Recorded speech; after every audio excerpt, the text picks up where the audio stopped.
जय श्रीराम। हामी नेपालीहरू वास्तविक रूपमा भन्दाखेरि हामी हिन्दू धर्मका अनुयायी हौँ। धर्मप्रति आस्था राख्नु पनि पर्छ र धर्मको रक्षा पनि गर्नुपर्छ। यद्यपि हामीले धर्मको रक्षा गर्यौँ भने धर्मले पनि हामीलाई रक्षा गर्छ।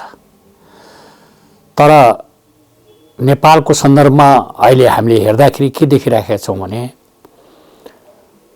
वास्तविक रूपमा धर्मप्रति मान्छेको आस्था गिर्दो अवस्थामा छ।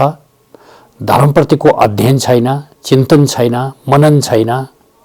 धर्म के हो भन्ने कुरा पनि ज्ञान छैन र यो विषयमा हिन्दू धर्मको विषयमा हाम्रा वेद, उपनिषद, महाभारत, गीता सबैबाट प्राप्त हुँदाहुँदै पनि हामीले यसको अध्ययन, चिन्तन, मनन गर्न सकिरहेका छैनौँ।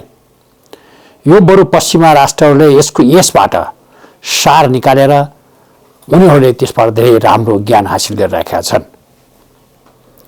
र मलाई के लाग्छ भनेपछि जबसम्म हामीले हाम्रो धर्म कसो भने हाम्रो सनातन धर्म हो, मलाई लाग्छ विश्वका यो जति पुरानो, यो जति एउटा सम्मानित र यो जति एउटा अनुनय गर्ने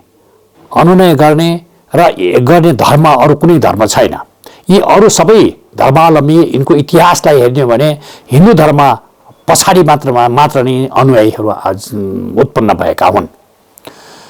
र हामीले यस्तो किसिमको धर्मको विषयमा ज्ञान हासिल नगर्दाखेरि र यसको विषयमा ज्ञान सबैभन्दा मुख्य कुरो के भयो भने अहिलेको सन्दर्भमा यो धर्मप्रति प्रहार गर्ने कार्यहरू हुन थालिसकेको छ। र हामीले सबैभन्दा पहिले हाम्रो शिक्षा नीतिमा नै हामीले परिवर्तन गर्यौँ। शिक्षा नीति नै हाम्रो जुन धार्मिक संस्कारको वसुधैव कुटुम्बको सिद्धान्त, परोपकाराय पुण्याय पापाय परपीडना भन्ने जुन हाम्रो संस्कृति छ, जुन सत्यवादिता, जुन सत्यको खोजी गर्ने, अरूको अहित नगर्ने, क्रोध नगर्ने, आफ्ना मनभित्र भएका जति पनि विकृत र विसङ्गति र कुसंस्कारहरू छन् तिनलाई अन्त्य गरेर एउटा स्वच्छ मानव जीवनको संस्कार विकृति गर्ने र मानवको विकास गर्ने एउटा जुन माध्यम हो त्यो धर्मलाई हामीले छोड्दै गयौँ। र त्यो छोड्नुपर्ने कारण के मलाई लाग्छ, मलाई 32 सालदेखि जब हामीले नयाँ शिक्षा योजना लागू गर्यौँ, सायद मलाई लाग्छ यो हाम्रो वैदेशिक हस्तक्षेपको कारणबाट हामीले आफ्नो धर्मलाई संरक्षण गर्ने भन्दाखेरि त्यो लोभ गर्दै गयौँ। हामीले हिन्दू संस्कृतिलाई र हाम्रो संस्कृत शिक्षालाई हामीले लोभ गर्यौँ, जुन शिक्षाबाट मान्छेले धेरै कुराहरू सिक्न पाउँछ। जस्तो इङ्ग्लिसमा के छ भन्नुहुन्छ भने पानीलाई वाटर भनेर भन्छ भने हाम्रो हिन्दू संस्कृतिमा र संस्कृत भाषामा हामीले हेर्दा करिब 78-79 वटा नामहरू छ पानीको नाम। त्यस कारणले गर्दाखेरि के भने हामी यति धनी छौँ, यति संस्कृति रूपमा यति धनी छौँ र यो भूमि नै कस्तो छ भने यो भारतवर्ष भनेर भन्छ। यो भारत र नेपालको यो भूमिहरू चाहिँ पवित्र भूमि हो। यहाँ ऋषिहरूले एउटा तपस्या गरेको भूमि हो। यस्तो भूमिमा हामीले आज आफ्नो धर्मप्रति जुन किसिमको एउटा रक्षा गर्न नसकेर हामीले सेकुलरिज्म ल्यायौँ। हाम्रो 80% जनता हुँदाहुँदै पनि, 80% हिन्दू अवलम्बी हुँदाहुँदै पनि त्यस्तो धर्मलाई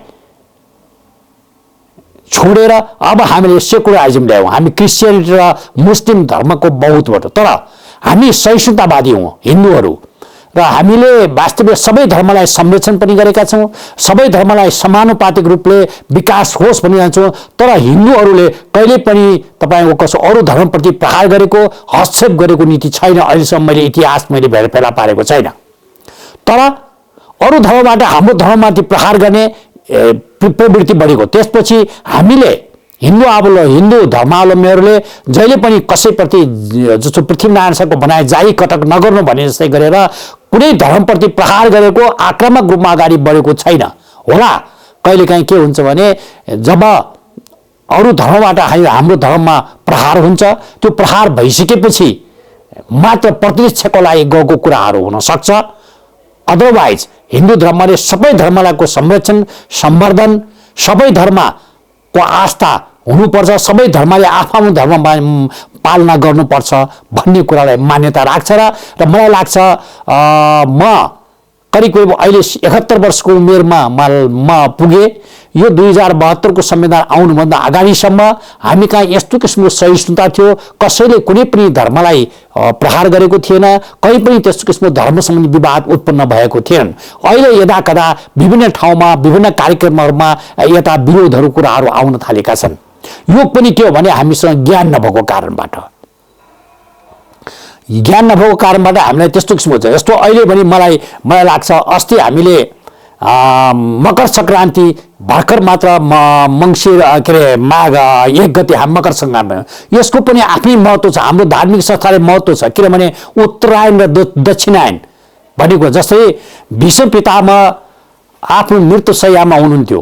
मृत्युशय्यामा हुँदाखेरि पनि उहाँले मेरो इच्छा मरणको लागि, उहाँले म यो पुण्य प्राप्तिको लागि र फेरि पुनर्जन्म नहुनको लागि के हुन्छ त भनेपछि यो चाहिँ के अरे उत्तरायण लागेपछि मात्र प्राण त्याग गर्नु शुभ हुन्छ, त्यो धार्मिक दृष्टिकोणले उत्तम हुन्छ र त्यो मोक्ष प्राप्तिको लागि बाटो बन्छ भन्ने हिसाबले सोचेर उहाँले मृत्युशय्यामा बसेर पनि उत्तरायण लागिसकेपछि मात्र देह त्याग गर्नुभएको थियो। र अरू सङ्क्रान्ति भन्दा यो उत्तम सङ्क्रान्ति पनि हो। त्यस कारणले गर्दाखेरि यसलाई हामीले अब यसलाई लोभ गर्दै गयौँ। आज हामी आफ्नो धर्म भनौँ न, हाम्रो नेपालीहरूको जुन एउटा चाड छ वैशाख 1 गते हामी नयाँ वर्ष मनाउँछौँ, नयाँ वर्षको रूपमा यसलाई इन्कार गर्छौँ। तर के हो भनेपछि अहिले हामी ह्याप्पी न्यू इयर भन्छौँ र पुरुष के अरे जनवरी 1 ह्याप्पी न्यू इयर भनेर मनाउन थाल्यौँ। बढी त्यतातिर आकर्षित भयौँ। त्यसको महत्त्व के हो, कसरी भयो भन्ने कुरातर्फ नगएर हामी आडम्बर, वास्तविक रूपमा के भने हामी भौतिकवादी बढी भयौँ। भौतिकवादको कारणबाट जबसम्म भौतिकवाद र आध्यात्मिकवाद एकसाथ जान सक्दैन तबसम्म कसैको उन्नति हुन सक्दैन। भौतिकको साथसाथमा आध्यात्मिक ज्ञान पनि उत्तिकै हुनुपर्छ, आध्यात्मिक शिक्षा पनि प्राप्त गर्नुपर्छ। आध्यात्मिक ज्ञानबाट पनि हामीले आफ्नो सत्यको खोजी गर्छौँ। सत्य भनेको ब्रह्म हो। ब्रह्मलाई प्राप्ति गर्नको लागि, ब्रह्म ज्ञान प्राप्त गर्नको लागि हामीले सत्यको खोजी गर्नुपर्छ। सत्यको जबसम्म खोजी गर्न सक्दैनौँ हाम्रो आफ्नो उन्नति हुन सक्दैन। र हाम्रो धर्मले के भन्छ भने कुनै पनि जस्तो उत्तरायण र दक्षिणायनको कुरा आयो, त्यसमा मोक्ष प्राप्ति गरेर फेरि पुनर्जन्म हुने कुरासँग सम्बन्धी रहेको कुराहरू छ। त्यस कारणले गर्दाखेरि त्यो हिसाबले मोक्ष प्राप्ति गर्नको लागि हामीले आराधना गरेर भगवानको नाम जप गरेर भगवानप्रति श्रद्धा राखेर र भगवानप्रति एउटा डिभोटेड भएर लाग्नुपर्ने अवस्थाहरू हुन्छ। तर हामी के गर्यौँ भने अहिले हामीमा भौतिकवादको कारणले हामीमा विकृति विसङ्गति आइराखेका छन्। हामी ढाँट्ने, ठग्ने, चिटिङ गर्ने यस्तो किसिमको प्रवृत्तिको विकास भएको छ। हुनसक्छ यो के हो भने मलाई के लाग्छ भने चाहिँ यो समयको माग पनि होला। कलियुगले पदार्पण गरिरहेको छ। कलियुगले जुन किसिमको माग गरेको छ त्यो कारणले गर्दाखेरि अहिले चाहिँ हामीले देख्यौँ जसरी मैले आफ्नो एउटा 40 वर्षको नोकरीको अवधिमा मैले देखेको के थिएँ भने यो 10 वर्ष अगाडिसम्म यस्ता किसिमका अनैतिक अपराधहरूको वृद्धि कम थियो। अहिले आएर अनैतिक अपराधहरू म्याक्सिमम बढिरहेको छ। जस्तो सेक्सुअल क्राइम म्याक्सिमम बढेको छ। वैवाहिक सम्बन्धका कुराहरू हामीले हाम्रो धर्मअनुसार हामी के भन्छौँ भने हाम्रो धर्मअनुसार विवाह भनेको जन्म जन्मान्तरको सम्बन्ध हो भनेर हामी भन्छौँ। तर अहिले विवाहको परिभाषा चेन्ज भएर आयो। हामी त्यसलाई के भन्छौँ भने अहिले जस्ट लाइक कन्ट्र्याक्टको रूपमा हेऱ्यौँ हामीले।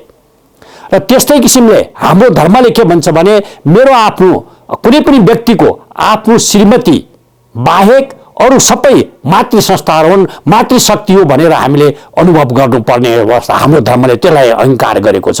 तर अहिले के भयो भने हामी परिस्थिति गमनतर्फ लाग्यौँ, जसले गर्दाखेरि हाम्रा विकृति र विसङ्गति, ढाँट्ने, ठग्ने, चोर्ने र नराम्रा कुराहरू कृत्यहरूप्रति लाग्ने, जसले गर्दाखेरि हामी हाम्रो नैतिक चरित्र बिग्रिन थाल्यो। जबसम्म तपाईँ नैतिक चरित्र बिग्रिन्छ, जबसम्म आडम्बर हुन्छ, जबसम्म रिस राग द्वेष रहन्छ, त्यो किसिमको जब ज्ञान हुँदैन तबसम्म ती व्यक्तिहरू अहङ्कारहरू जस्ता चिजहरू प्राप्ति हुन्छन्। त्यसले कारणले गर्दाखेरि मानिसको मनोवृत्ति बिग्रिन्छ। मनोवृत्ति बिग्रेपछि उसले गलत कामहरूप्रति प्रोत्साहित हुन्छ। त्यो हाम्रो धर्मले त्यसलाई प्रोत्साहन दिएको छैन। हामीले आफ्ना सन्ततिहरूको लागि अहिले हामीले जुन किसिमको संस्कार सिकाउनु पर्थ्यो त्यो संस्कार पनि हामीले दिन सकिरहेका छैनौँ। आज मातृदेव भव, पितृदेव भव गुरुदेव हो भन्ने जुन संस्कृति हो त्यो संस्कृति चाहिँ नभएको अवस्थामा आज हामी चाहिँ एउटा मोबाइल लिएर बस्यौँ भनेपछि जुनसुकै मान्छे घरभित्रको मान्छे कहाँ के भइरहेको थाहै छैन। त्यस कारणले गर्दा के भन्छ भने हामीले एउटा आफ्नो सन्ततिहरूलाई पनि चरित्र निर्माण गर्नको लागि नैतिक शिक्षा मोरल एजुकेसन सिकाउनु पर्ने हो।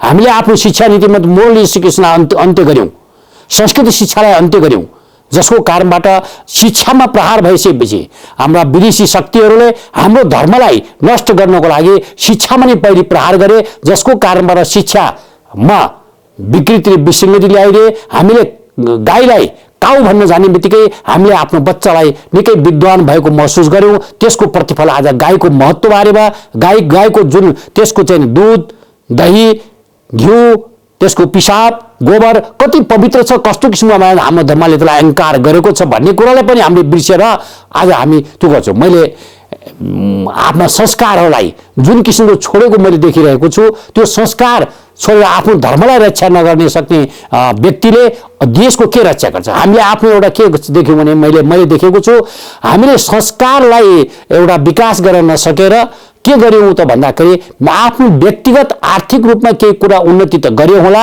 मिठो खायो होला अथवा राम्रो लगायो होला, तर राम्रो लगाउनु र मिठो खानु मात्र हाम्रो संस्कृति होइन। तर चरित्र निर्माण हुन्छ। राम्रो भन्नाले त्यो किसिमको एउटा चरित्र राम्रो छ, पढे लेखेको छ, विद्वान छ, तर त्यसको व्यवहार आचरण चाहिँ के छ भन्नुहुन्छ भने त्यो विद्वानको जस्तो आचरण व्यवहार गर्दैन भने त्यसको पुस्तकता तो या विद्या परहस्तगतम धनम भने जस्तो हुन जान सक्छ। त्यस कारणले गर्दाखेरि के भन्छ भने हामीले आफ्नो संस्कृतिलाई, आफ्नो धर्मलाई विकास गर्नको लागि, यसको संरक्षण गर्नको लागि अहिले अलिकति के भएको छ भनेपछि हामीले पहिले हिन्दू धर्ममा वास्तवमा यसरी कहीँ हिन्दू धर्मको प्रचार गर्नुपर्ने र अथवा हिन्दू धर्मप्रति यसरी जागरुक भएर सङ्गठित भएर जानुपर्ने अवस्था थिएन। त अहिले के हो भने जब यो धर्मप्रति प्रहार हुन थाल्यो, हाम्रो धर्मप्रति लोप हुने अथवा धर्म परिवर्तन गरेर जाने किसिमको प्रवृत्तिको विकास भयो। त्यसकारणले धर्मको रुचि जसरी हामीले जस्तो करिब 1400 नागरिकहरूलाई सुनसरीमा हामीले आफ्नो मातृ संस्थामा फेरि घर वापसी भनेर हामीले हाम्रो धर्ममा फेरि हिन्दू धर्ममा ल्यायौँ। यस्तो किसिमको गर्नुपर्ने अवस्था आयो। किन आयो त भन्दाखेरि हामीले आफ्नो धर्मको विषयमा ज्ञान दिन नसकेको कारणबाट, हामीले आफ्नो शिक्षामा त्यो किसिमको परिवर्तन गराउन नसकेको कारणबाट, सही शिक्षा दिन नसकेको कारणमा, एउटा मोरल एजुकेसन नदिएको कारणबाट हामीहरूमा नेपालीहरूमा हिन्दू धर्मावलम्बीमा के भएको रहेको छ भने अलिकति विचलन आएको जस्तो मैले महसुस गरेको छु। त्यो किन भयो त भन्दाखेरि सबैभन्दा मुख्य कुरो के हुन्छ भने हाम्रो डेभलपमेन्ट विकास भन्ने कुरो 2 वर्ष 10 वर्ष भएन भने अर्को वर्ष हामी उन्नति गर्न सक्छौँ। तर के भने एजुकेसन सिस्टममा प्रहार भयो भने एजुकेसन सिस्टम एउटा जेनेरेसन ग्याप हुन्छ। त्यो जेनेरेसन ग्याप भयो भने त्यो किसिमको एउटा एक जेनेरेसनमा जसले हानि गर्ने बित्तिकै त्यो के भने संस्कारै चेन्ज भएर जान्छ। त्यो किसिमको प्रवृत्तिको विकास र देशप्रतिको भावना अहिले तपाईँले देख्नु भएको छ। मैले अस्ति एउटा कार्यक्रममा म इन्डिया गएको बेला इन्डियनहरू विदेशबाट आउनु 78 देशको प्रतिनिधिहरू विश्व हिन्दू परिषदको मिटिङमा आउनुभएको थियो। उहाँहरू सबैलाई आफ्नो राष्ट्रप्रति माया मोह प्रेम छ, उहाँको राष्ट्रप्रति जागरुक हुनुहुन्छ देखेँ मैले। तर हामी नेपालीहरूमा त्यो भावना मैले देखेको छैन। हामीलाई वास्तवमा सुख शैल मोज मात्र भएपछि आफ्नो संस्कृति संस्कार, आफ्नो बन्धु बान्धव, आफ्नो भाइ बहिनीहरू, बाबुआमालाई हामी त्याग्ने प्रवृत्तिको विकास भयो। यो जबसम्म यो किसिमको हामी यो त्याग्ने प्रवृत्तिमा हामीले चेन्ज ल्याउँछौँ, यो मेन्टालिटीमा हामीले चेन्ज ल्याउन सक्दैनौँ र भने के हुन्छ भने हाम्रो देश लोप हुन सक्छ, हाम्रो धर्म लोप हुन सक्छ। हाम्रो यो धर्मलाई लोप हुन नदिनको लागि यो त के भने सबै धर्मको जड हो। आज हाम्रो वेद, पुराण, उपनिषद जति पनि ग्रन्थहरू छन् अति सत्यवादी ग्रन्थ छन्, अति ज्ञानवर्धक छन्। तीलाई हामीले अध्ययन गर्न सकिरहेका छैनौँ। त्यसको वास्तविकमा यथार्थ चित्रण गरेर हामीले अगाडि ल्याउन सकेका छैनौँ। ल्याउन नसकेको कारणबाट के भइरहेको छ भन्नुहुन्छ भने हामीले त्यसबाट जुन शिक्षा हासिल गर्नुपर्ने, त्यसबाट सही बाटो एउटा सही सन्देशलाई अहङ्कार गरेर सही बाटोपट्टि जानुपर्ने अवस्थामा हामी त्यो अहङ्कार गर्न नसकेको कारणबाट हामी आफ्नो प्रवृत्तिमा चेन्ज गरेर हामी विकृति विसङ्गतितिर अगाडि बढिरहेका छौँ। यसको कारणबाट वास्तविक रूपमा यसले गर्दाखेरि एउटा पपुलेसनमा, एउटा जनतामा नैराश्यता भावना आउने र देशले जुन एउटा विकास भन्नाले हामीले खानु र लाउनु मात्र विकास होइन र सही बाटो पकाउनु हाम्रो चरित्र निर्माण गर्नु पनि ठुलो विकास हो, त्योतर्फ हाम्रो ध्यान गएको मैले देखेको छैन। त्यसकारणले हाम्रो हिन्दू धर्मले रक्षा गर्नको लागि हामीले वास्तविक रूपमा के भने यो धर्मप्रति अध्ययन गर्ने, संस्कृत विद्यालय अगाडि सार्ने र एकअर्काप्रति सहयोगात्मक भावना राख्ने, अर्काको कुरा नगर्ने, अर्काको डाहा रिस ढाक आवेग नगर्ने, कुनै पनि कामहरू गर्दाखेरि हामीले एउटा आवेशमा आएर कुनै पनि डिसिजन गर्यौँ भने त्यो डिसिजनबाट सही निर्णय हुन सक्दैन र गलत हुन सक्छ र हामीले आवेशमा आएको रिसको जोकमा आएर हामीले कुनै डिसिजन गर्यौँ भने त्यसले राम्रो परिणति रिजल्ट दिन सक्दैन। त्यसकारणले त्यसतर्फ पनि हामी सजग रहनुपर्छ भन्ने मलाई लाग्छ।